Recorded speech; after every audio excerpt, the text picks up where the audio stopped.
The Jell-O program, coming to you from Radio City, New York, starring Jack Benny with Mary Livingston, Phil Harris, Kenny Baker, and yours truly, Don Wilson.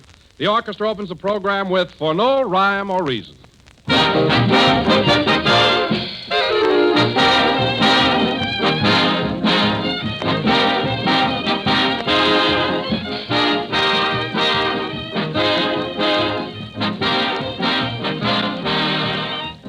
From California to New York, from Maine to Texas, every home has one common problem, and that's meal planning. You want to keep the family happy. You want to keep their appetites interested. Well, there's where Jell-O is a great big help. Jell-O is one dessert the family always likes because, first of all, there are so many different ways to serve it. With fruits or nuts or whipped cream, molded in shimmering layers of 2 and 3 lovely colors, or just served perfectly plain. A grand dessert any time. And second, and most important, Jell-O tastes so delicious. It's a new treat every time, for Jell-O brings you that extra rich fruit flavor, a wonderful real fruit goodness that makes every Jell-O dish a triumph. Just be sure to get genuine Jell-O when you buy if you want to enjoy Jell-O's delicious extra rich fruit flavor. Look for the big red letters on the box. They spell Jell-O.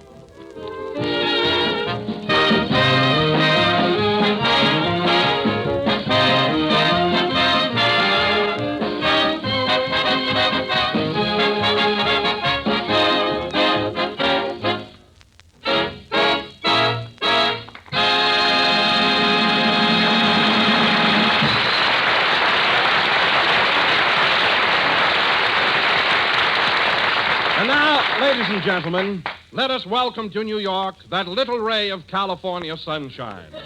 That shivering, quivering, ice-kissed comedian, Jack Benny.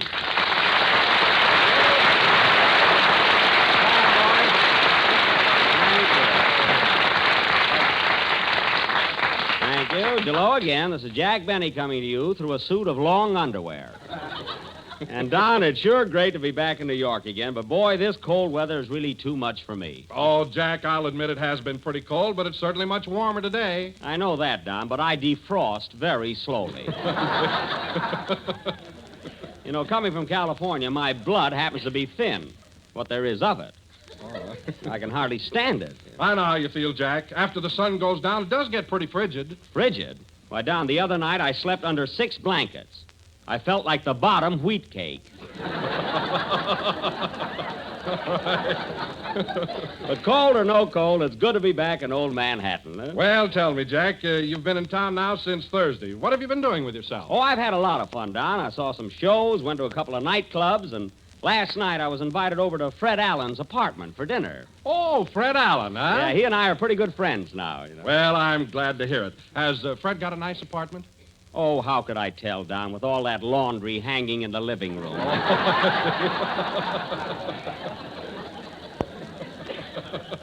But, Don, you should have seen the meal he put on. Now, you know me, Don. I mean, you know, now I don't want to sound catty. But after all, how often do I come to New York? Maybe once a year. Well? Well, you think he could have had sardines some other night. Sardines? Yeah, I wouldn't have liked him if he'd opened them with the key to the city. Oh, really? I got even with him, though. When I left, I took 3 spoons back to the automat. Wait till he finds that out. Huh? Gee, it doesn't seem possible that Fred would invite you to dinner and serve that kind of a meal. Well, he did. And wait a minute. Here's the payoff. No, the only ones there were Fred, Portland, Mary, and myself. And when we got through eating, Fred asked me to get up and make an after-dinner speech. An after-dinner speech? What was that for? Well, he was hoping I'd say something that he could use on his program next Wednesday. Oh. You know. Oh, I get it. I fooled him, though. I got up and recited the Gettysburg Address in French.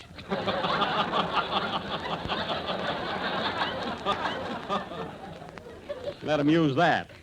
Anyway, Fred and I are friends now. I'm not going to start running him down. Running him down? What have you been doing up till now? Well, oh, it's you, Phil. Well, welcome to New York. That's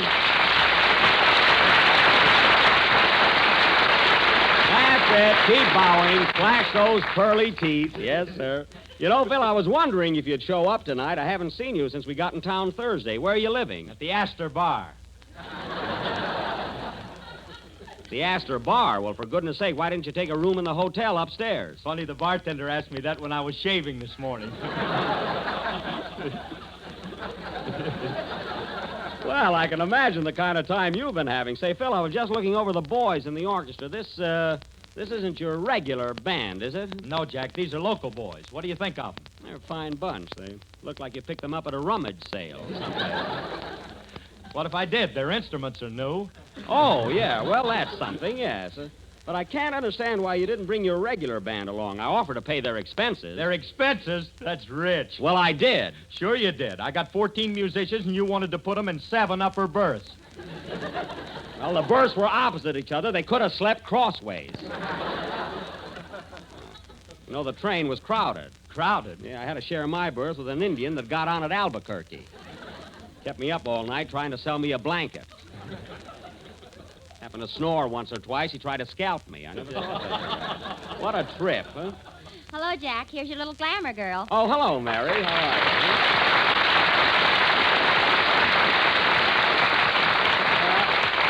you? That's it, Mary. Keep bowing. Show your silly hat. How do you like this New York weather, Mary? What a change. Burp, it's cold. Burp? That's burr.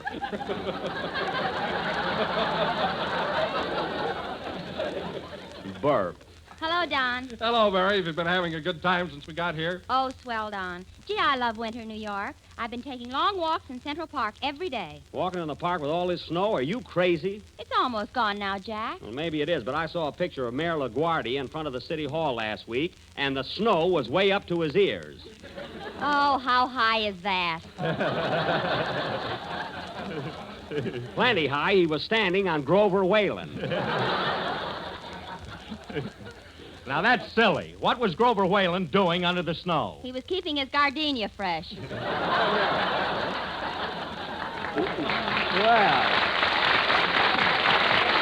Well, thanks, Mary. I'd have never thought of that. Well, anyway, you can all have this winter weather. Every time I go out of the hotel, I just about freeze. Well, no wonder you came from California without an overcoat. Why don't you buy one? Oh, we're only going to be here a couple of weeks, say. Why spend $50 or $60, you know? That's right. You can get a can of Sterno for a dime. Yeah. Now, Mary, if you don't stop ribbing me, I'll tear into that hat you're wearing tonight. You ought to see this one, folks. I think it's cute. Yeah, it sure is. Looks like something a bride would bake.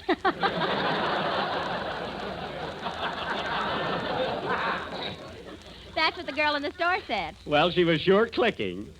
Say, Phil, we got a long show to do. How about a number? Huh? Okay, Jackson. Okay. Hold it a minute. Come in. Oh, how do you do? Hello, Jack. Are you busy? Well, miss, right now I'm... Oh, for heaven's sake, I'll be doggone. Rosie Nicholson. That's me. Well, gee whiz. Come in. What a surprise. Hey, fellas, this is Rosie Nicholson, a girl I used to go with when I lived here. How do you do? Hiya, Rosie. Mary, this is an old sweetheart of mine. Oh, yeah?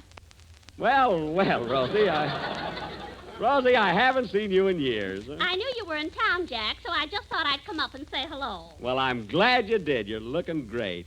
But, Rosie, you've gained a little weight, haven't you? Yeah, now I go with a guy that feeds me.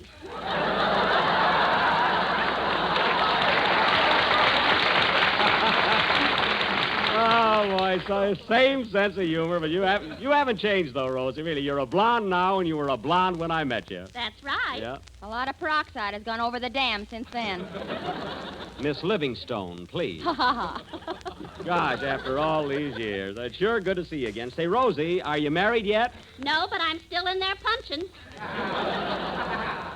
That's the spirit, gal. Don't give up. Say, will you ever forget the fun we used to have, dear, and how crazy I used to be about you? Yeah. Remember the time you gave me a lock of your hair? I'll say. Don't you wish you had it now? Keep still, Mary. We're reminiscing. Say, Rosie, let's sit down and talk over old times, huh? All right, Jack. Play, Phil. Hey, Rosie, will you ever forget the time you got fired from the delicatessen for giving me extra pickles?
Pocket Full of Dreams, played by Phil Harris and his Van Steeden Orchestra. And now, folks...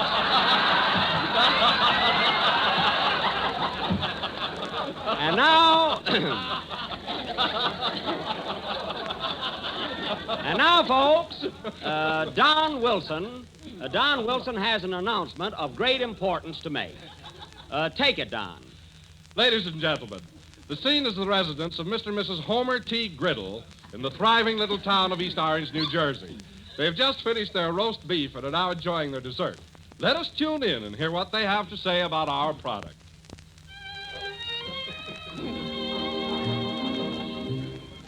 Gee, darling, this is a swell dessert. It's so appetizing. What do they call it? I'm glad you like it, Homer. It's called... My, it's delicious. And tempting, too. Tell me, dear, is this the only flavor it comes in? Lordy, no, honey. This economical dessert comes in... Well, it's simply wonderful. I hope you serve it often. Oh, sweetheart, is there any way of telling this from other similar desserts? Yes, indeedy, precious. All you have to do is look for the... Well, I must run along now. I have an appointment at the office. Where is your office? It doesn't say here. Goodbye, dear. Goodbye.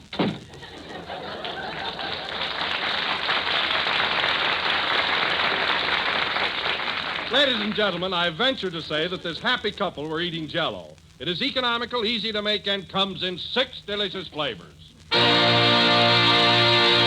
And now, folks, to resume in a lighter vein, tonight as we are visiting to New York, we are going to present an original murder mystery.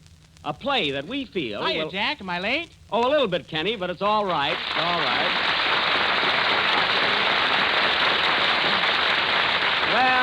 Well, look at those rosy cheeks. Say, Kenny, how do you like this kind of weather? It's a little different from Glendale, isn't it? Huh? I'll say it is. And you know, Jack, this is the first time I've ever seen snow. Well, it looks beautiful, doesn't it? It tastes good, too.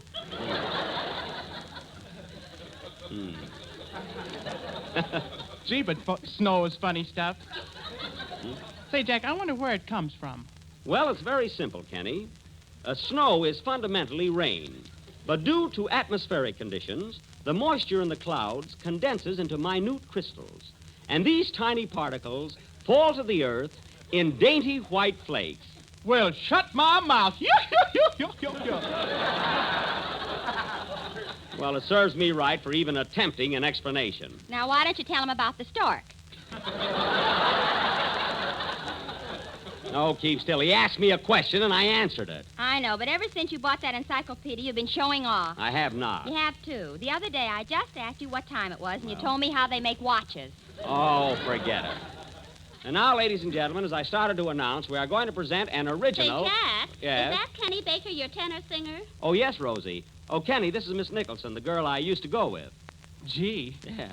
do you live in New York, Miss Nicholson? Yes, I do. Are you a siren? Kenny!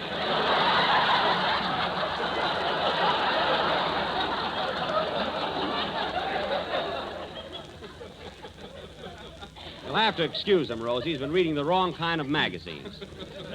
And now, folks, as I started to announce, Kenny, stand still and stop scratching.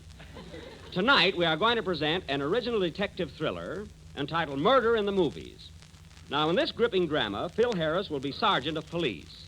Don Wilson will be lieutenant, and I will be the captain. We knew that. Phil, if you're not happy here, I can arrange a taffy pull with your contract. You see, they'd like that. Now, let's see. Well, I think that Stop before... arguing, Phil. Jack should be police captain and nobody else. Why should he be? Just give me one reason. I'll give you 2. He's got flat feet. Now, wait a minute, Mary. My feet are not flat. Go on. Your Yeah. footprints on the beach have fooled many a duck hunter. Well, I can't help that.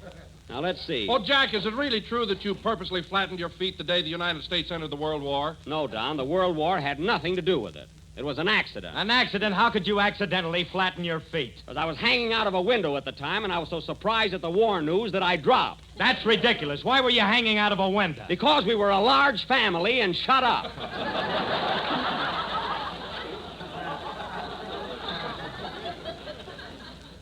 Let me ask you something, Phil. Where were you during the World War? I was in kindergarten. Kindergarten? What are you laughing at? I'll bet he had a flask at his rompers. You said it. Any guy that'll put on rompers just to avoid being shot, I have no sympathy for. Now, getting back to our play, I will be the captain, and Kenny, you work in a moving picture theater, so you're a ticket taker. Okay. Can I wear my new galoshes? No, Kenny, and incidentally, you're not supposed to wear galoshes indoors, so take them right off. What, and go barefooted? Barefooted? Kenny, you mean to tell me you haven't got shoes under those galoshes? What do you think I am, a sissy? Well, you got a high voice, if that's what you mean. Now, Mary, you're going to work in the same moving picture theater. You're a cashier. That's me, Shortchange Livingston. Well, there'll be none of that.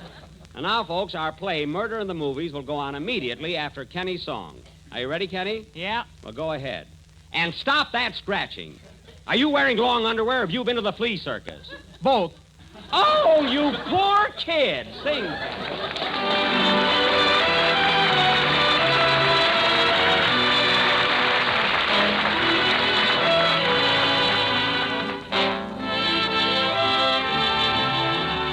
Let me hear you say it with a kiss.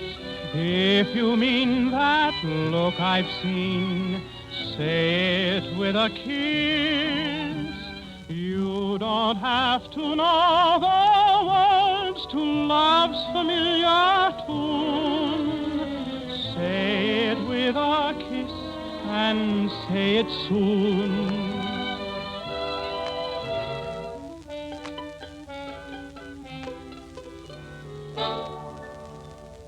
My eyes have looked at you and found you fair. My heart's been asking me if you could care. And now my heart and I are standing by. We await your reply. Let me hear you say it with a kiss. If you mean that look I've seen, say it with a kiss. There is wine and candles shine and music in your lips, magic in the touch of your fingertips.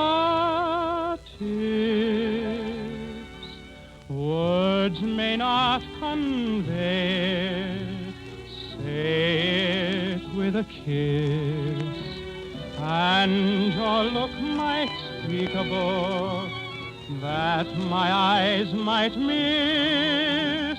You don't have to know the words to love's familiar tune. Say it with a kiss and say it soon.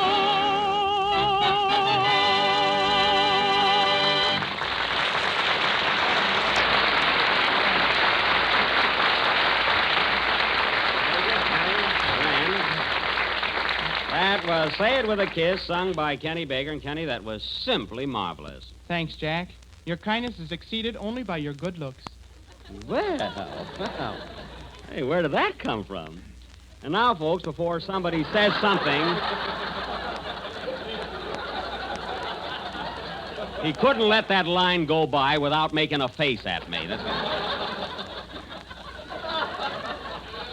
And now, folks, we will proceed with our original dramatic thriller entitled Murder at the Movies, or Please Don't Talk About Me When I'm Gone. The scene opens at police headquarters where we find Captain O'Benny and his assistants, Lieutenant Wilson and Sergeant Harris. Curtain. Music.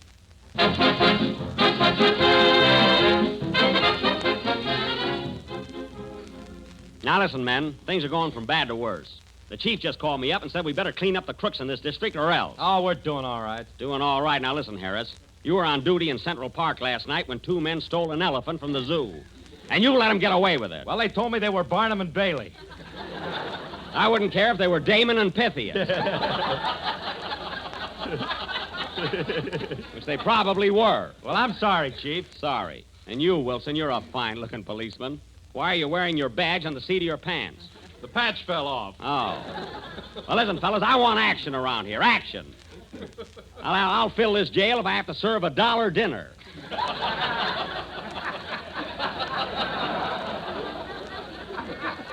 That's what. I'll take it. Hello, police headquarters. Hello, police headquarters. Hello, Cap. This is Mamie Livingston, cashier at the Bijou Theater. Oh, hello, Mamie. How's Trix? Fine. She just had pups. I don't mean that. What did you call me up for? Better get over here right away, Cap. A fellow was just murdered right in front of my box office. Gee, was cute. Murdered, eh? How do you know he's dead? He doesn't wink back. I see. Well, tell me, when did this murder happen? 3 hours ago. 3 hours? Why didn't you call me before? I was selling a ticket to a Scotchman. Oh. Well, hold everything, Mamie. We'll be right over. What's up, Cap? Plenty. There's been a murder in front of the Bijou Theater. We better get over there at once. Right with you, Cap. Now, this may be dangerous, so take everything you need. Oh, Harris, where's your bulletproof vest? At the cleaners, I'm going to a party tonight. Oh, well, it's lucky you got an excuse. Come on, man, let's go. Gee, it's cold out tonight. Sure, it's cold. You ought to buy an overcoat. Oh, I can stand it. There's the police car. Let's go. Calling all cars. Calling all cars. Murder at the Bijou Theater. Also free dishes. That is all.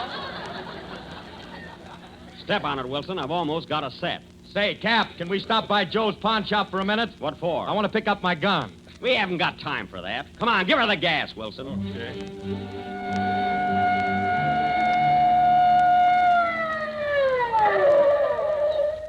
Here's the place, fellas. All right, break it up, men. Now stand back, everybody. There's the body, Cap. Yeah. Help me lift him up, fellas. I'll take his overcoat for evidence.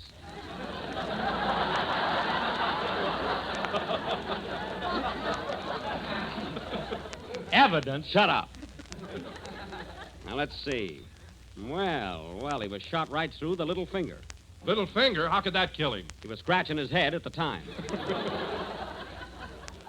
There's Mamie in the box office. I'll get the lowdown from her. Hello, Mamie. Hello, Cap. I'm glad you got here. Now, listen, Mamie. Now, tell me all you know about this murder. Well, Cap, I was sitting here selling tickets when all of a sudden... How many, please? 2 on the balcony. Thank you. All right, Mamie, all right. What happened? Well, anyway, I heard a shot, and all of a sudden... How many, please? 6. I want to lie down.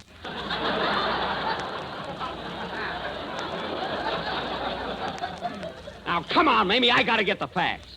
What did the murderer look like? What was the color of his hair?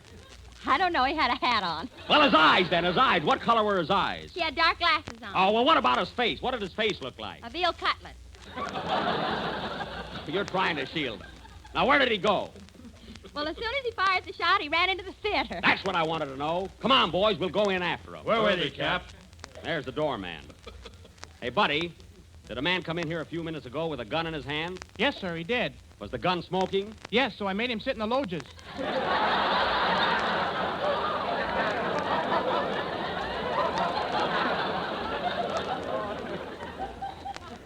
You hear that?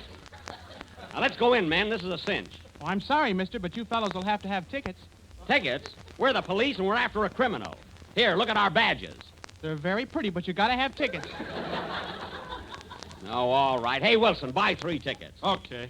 Now, see here, buddy. Did you get a good look at the murderer? Yes, he had purple hair, yellow eyes, and light green complexion. Now, that's ridiculous. How could he look like that? It could have been something I ate, you know. Oh, you're no help. Here are the tickets, Cap. Here you are, buddy. Hold your steps, please. Now, come on, man. The kid told us he went upstairs. Follow me.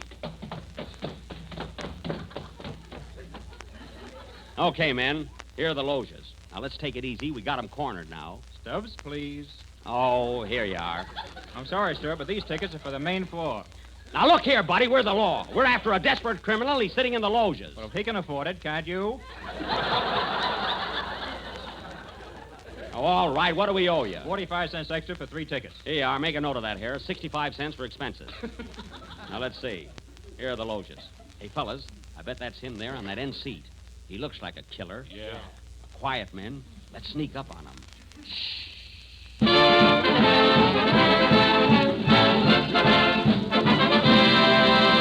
Oh, darn it, there's the newsreel. Philadelphia, Pennsylvania. Army beats Navy 14-7 in thrilling football game. The crowd is in a frenzy as Army scores its first touchdown. Wow, look at that guy run. Harris, you're here on business. New York City, New York. Animal lovers mourn the loss of Oscar the elephant, which was stolen last night from Central Park Zoo.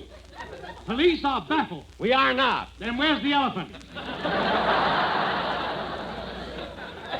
Never mind, we'll find him. Hollywood, California. Bevy of beautiful girls arrive in Hollywood to take part in beauty contest. Look at those gorgeous creatures as they step off the plane.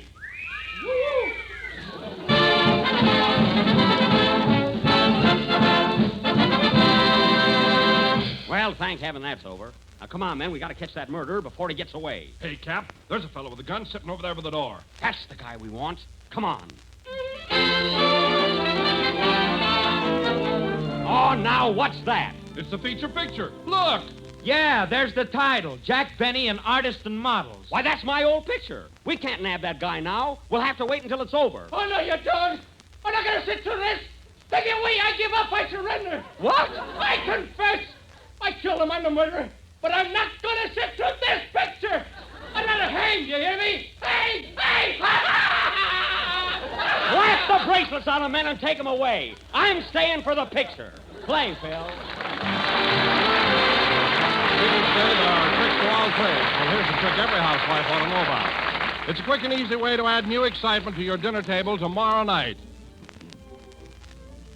Serve the new Jell-O vanilla pudding with crisp toasted nut meats folded right into it. It's inviting, it's new, it's delicious. For Jell-O vanilla pudding has a marvelous flavor, creamy, delicate, and smooth as satin. It's made with real vanilla. That's why it's so tempting and good. Then try the new Jell-O butterscotch pudding. It's just as delicious as the vanilla, for it's rich with old-fashioned butterscotch flavor, a flavor your whole family will love. And it has a golden taffy color that makes you hungry just to look at it. And then try Jell-O chocolate pudding. Every bit as tempting as the kind that Mother used to make, but far quicker and easier. For all three new Jell-O puddings can be prepared in next to no time with just a few minutes cooking.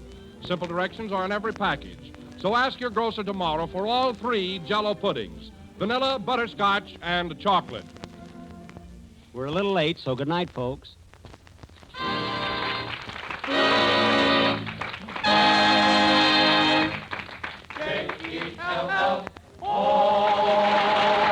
you'll say it with kisses is from Going Places. Kenny Baker appears on the Jell-O program through courtesy of Marvin Leroy Productions. This is the National Broadcasting Company. You've been listening to the OTR Gold Network. Find more classic radio at otrgold.com.